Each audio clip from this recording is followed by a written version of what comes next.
Some say childbirth is the hardest job in a woman's life. After enduring the excruciating pain, I was in euphoria to finally meet my beloved child. But a stupid man trampled on everything. If you can't even take care of the housework, I'm done with you. My husband Jason threw divorce papers at me. Unforgivable. The flame of revenge surged through me. My name is Heather. I got married 4 years ago and had been a housewife.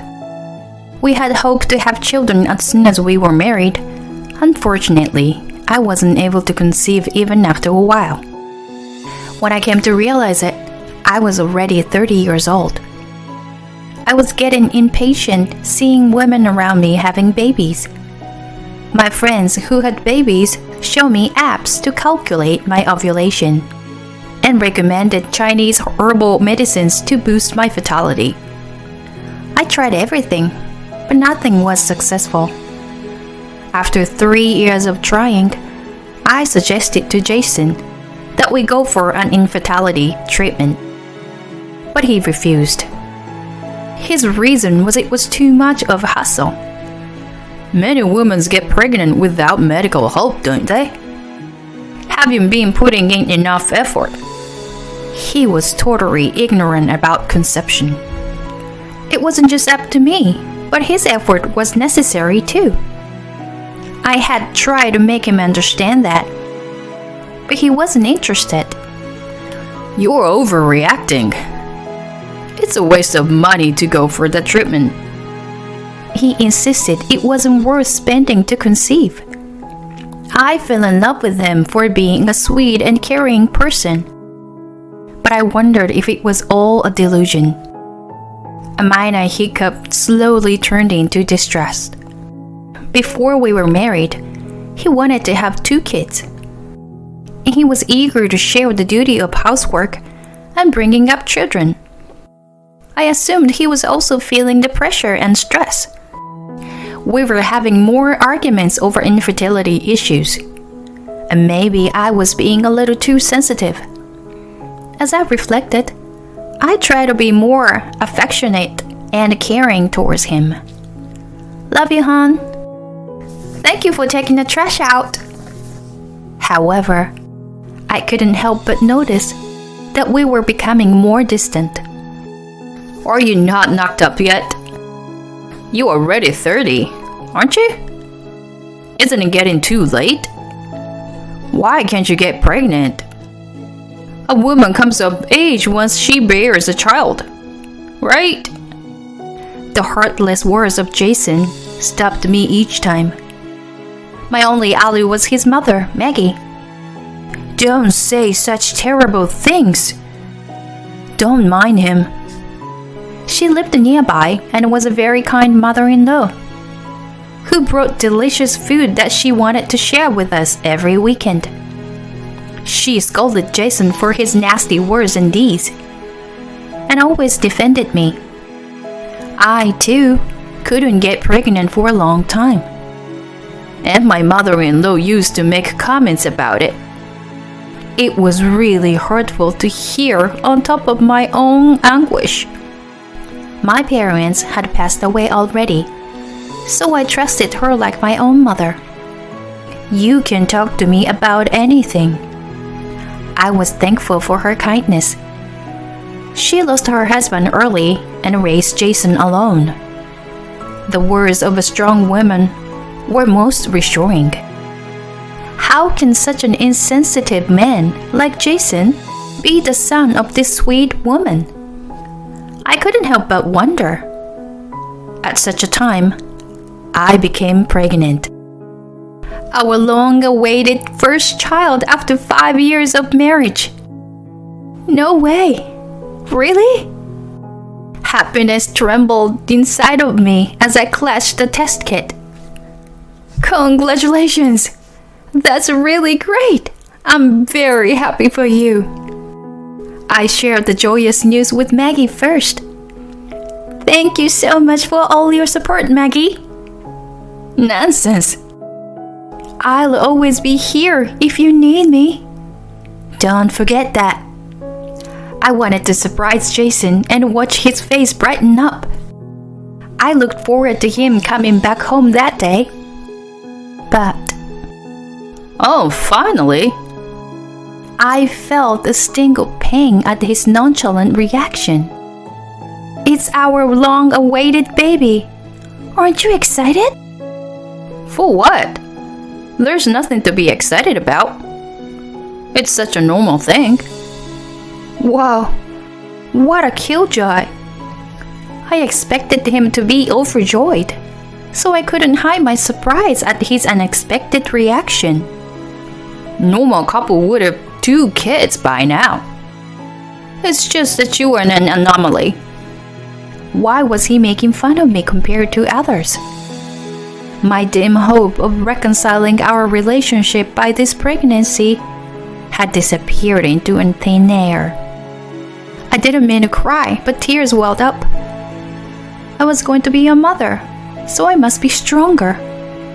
I promised myself. My pregnancy was difficult, to say the least.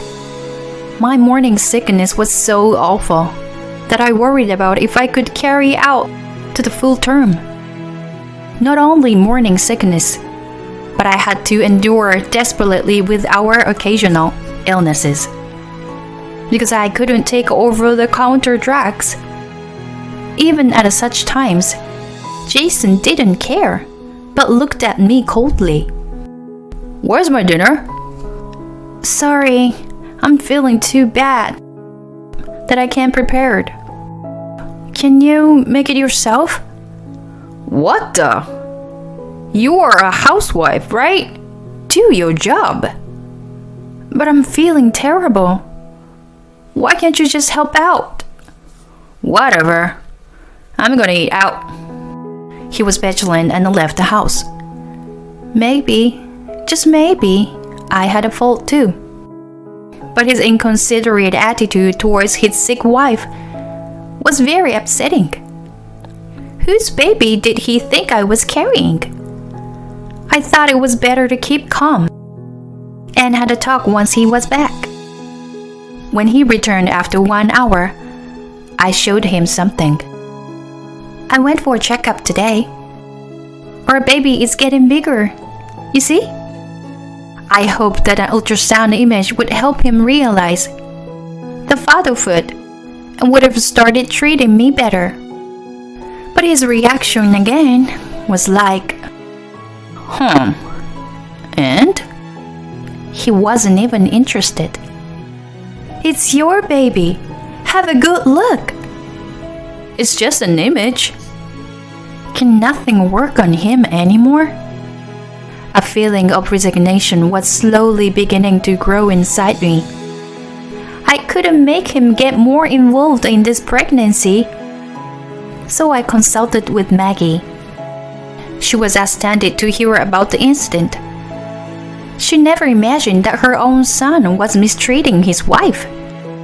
I apologize on behalf of him. He's terrible. Please, you don't need to. It wasn't my intention to complain, but I just needed someone to vent to.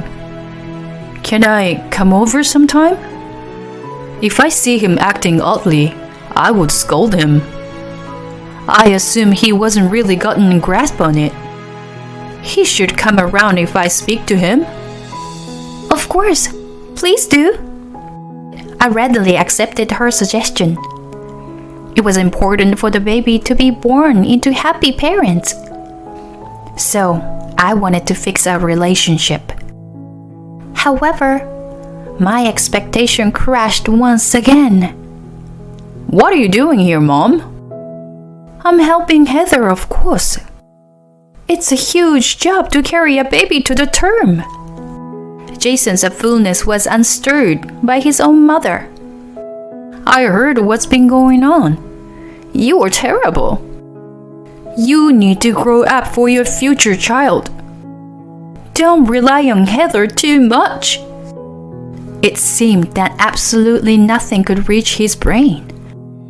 Why do I need to be preached by you, Mom? Is birthing a child so laudable anyway? Heather's been using her pregnancy as an excuse and slacking on housework. She stays at home and brings no money.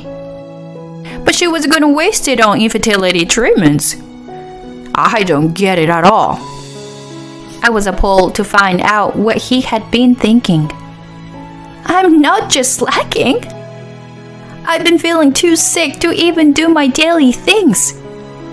Aren't you a housewife? Maintaining good health is part of your job too. Like it was that easy as you say. You know, it doesn't work like that. Blah blah blah. You always have excuses. I'm done here. Me too. I knew it wasn't good for the baby, but I couldn't help raising my voice. He went too far. Calm down. Let's talk it out like adults. Maggie intervened, but there was no use. Jason and I started the Cold War from then on. Maggie tried to mediate between him and me, but all her efforts ended up in the trash. That was all because he refused to talk.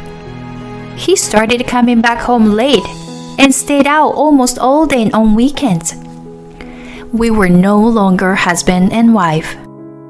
Nevertheless, I desperately clung to our marriage for the baby.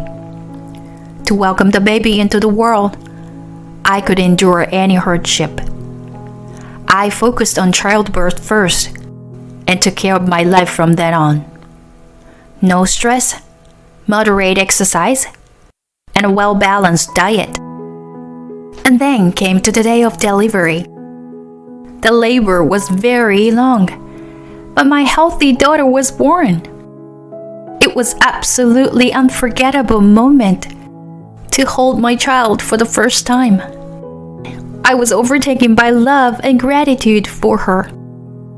Great job, Heather. Congratulations. Maggie, who had been with me all through the labor, was tearing up. By the way, Jason? There was no sign of him anywhere. I couldn't reach him, so I left a message. I'm so sorry for his foolishness. My heart ached for her sorrowful expression. Was it too much to ask for him to be here and celebrate the birth of our first child? As I was thinking, the door of my recovery room was shoved roughly open. Honey! Jason had arrived. Here, take it. He handed me something as soon as he entered. You know, you've been slacking on housework, using excuses of morning sickness and stuff. Such an irresponsible housewife. Just because you've delivered the baby, don't let it go to your head. If you still act the same, I'm divorcing you. I'll reconsider it if you agree to obey my rules. He was waving the divorce papers as he looked down at me. Maggie was the one to stand up to him. Jason, where have you been during the delivery? He ignored her and pressed me to answer him. So, what are you gonna do? Are you gonna change for the better? Huh? Your daughter is just born. Don't you have anything else to say? See, you were spiteful. I'm giving you a chance to change. I was supposed to be out of the hospital the day after tomorrow, but I couldn't think to raise my daughter with him. I asked myself what to do. The answer came easily. I do not need such a loathsome husband. Okay, let me think about it. I'll keep the papers with me. I grabbed them and put them in a safe place. These papers were going to encourage me to stand on my own feet. I was even thankful to Jason for coming up with the idea first. Then he left without a word. Jason's action made Maggie weep hard. Such a monster is really my son? I don't even know how to apologize to you, Heather. Don't worry, Maggie. But now, I want to ask you for a favor. I told her about my plan, that I had been warming up in my head for a while, and asked for her help. On the day of my discharge, I left the hospital earlier than planned. I held my beloved daughter and took a taxi to a certain place where we are going to live for the time being. When we arrived, Maggie was already awaiting us. "How are you, Heather? Come inside." "Thank you. But is it really okay?" "Of course. It's been empty for a while now. I've had it cleaned out so you can just move right in." Our new home was the house of Maggie's late parents. She arranged the mover. On the next day, Jason mentioned the divorce and had my things packed up and relocated. I was beyond grateful to her. "Now, what are you gonna do about the divorce?" "Of course I will. We don't need such an awful man in our lives." "I agree. You can make it without him.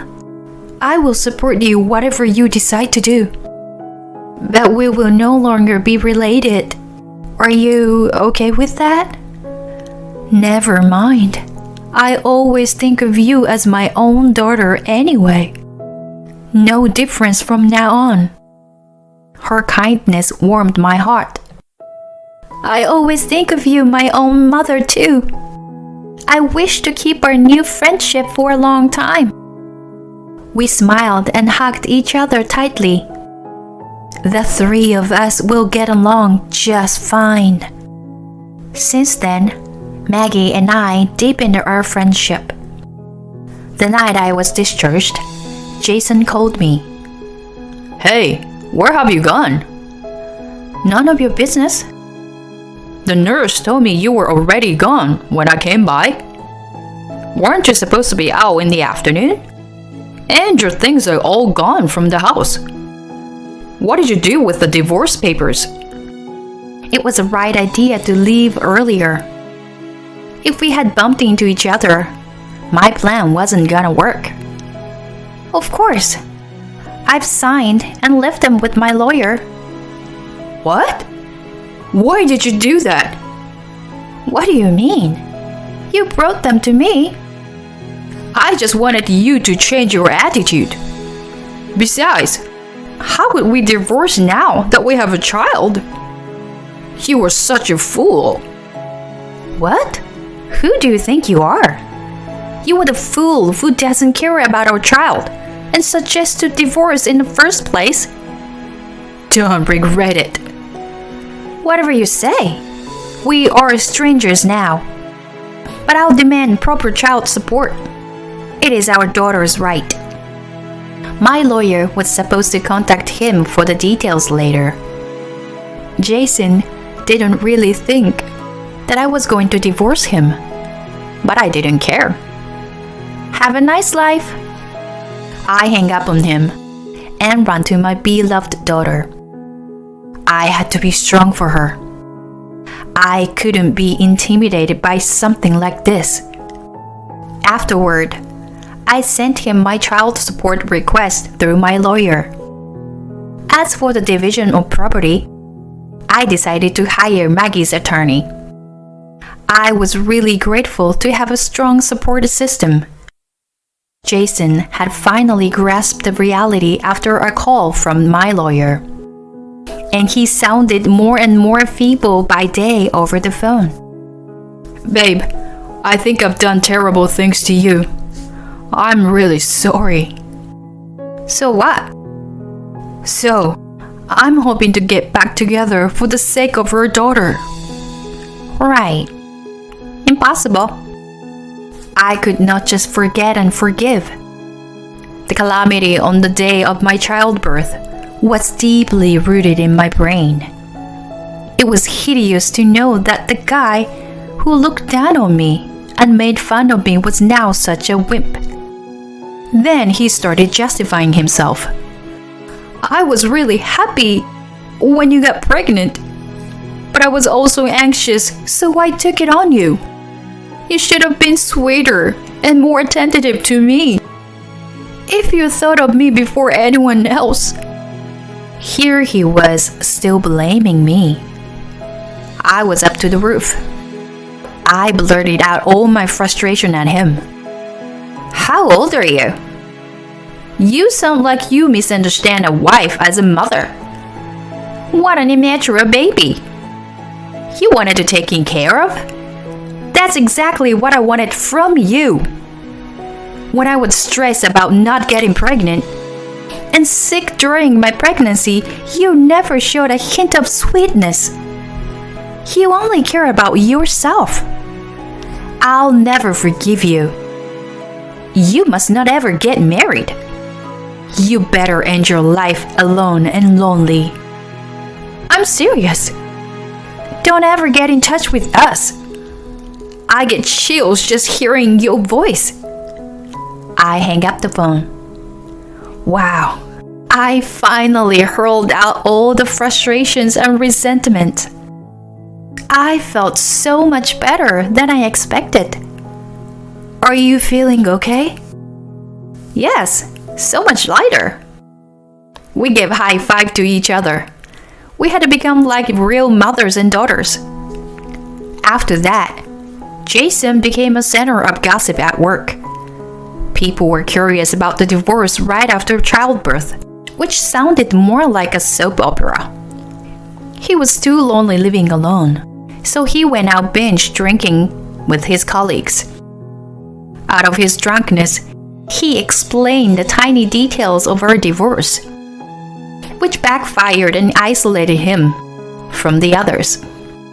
He felt too uncomfortable in the office and suddenly resigned. The fact he told people what exactly happened proved he still wasn't sorry at all. Instead of being sympathized by his colleagues, he was applauded. The child support was deposited every month, but who knew how long it would continue? Don't worry, I will let you know if I hear anything odd about him. My relatives and I have been watching him. Maggie was the one who told me about his resignation and the reason why. I'm currently living with my daughter and Maggie. It's an unusual combination, but a grandmother's love for my daughter is a big part of her life. Do you want to marry again? No way! I had enough with marriage. I laughed awkwardly, holding my daughter. Don't say that. Even though you're a single mother, you need to enjoy your own life. You're still young. I never imagined such words from the mother of my ex-husband. Hey, she is smiling. Katie is smiling. I bet she's saying, "Hang in there, Mommy." Her endless kindness touches my heart and I tear up. Have I ever been this sentimental? I will always do my best to make my daughter happy, and I will be happy myself. I promise to my smiling daughter.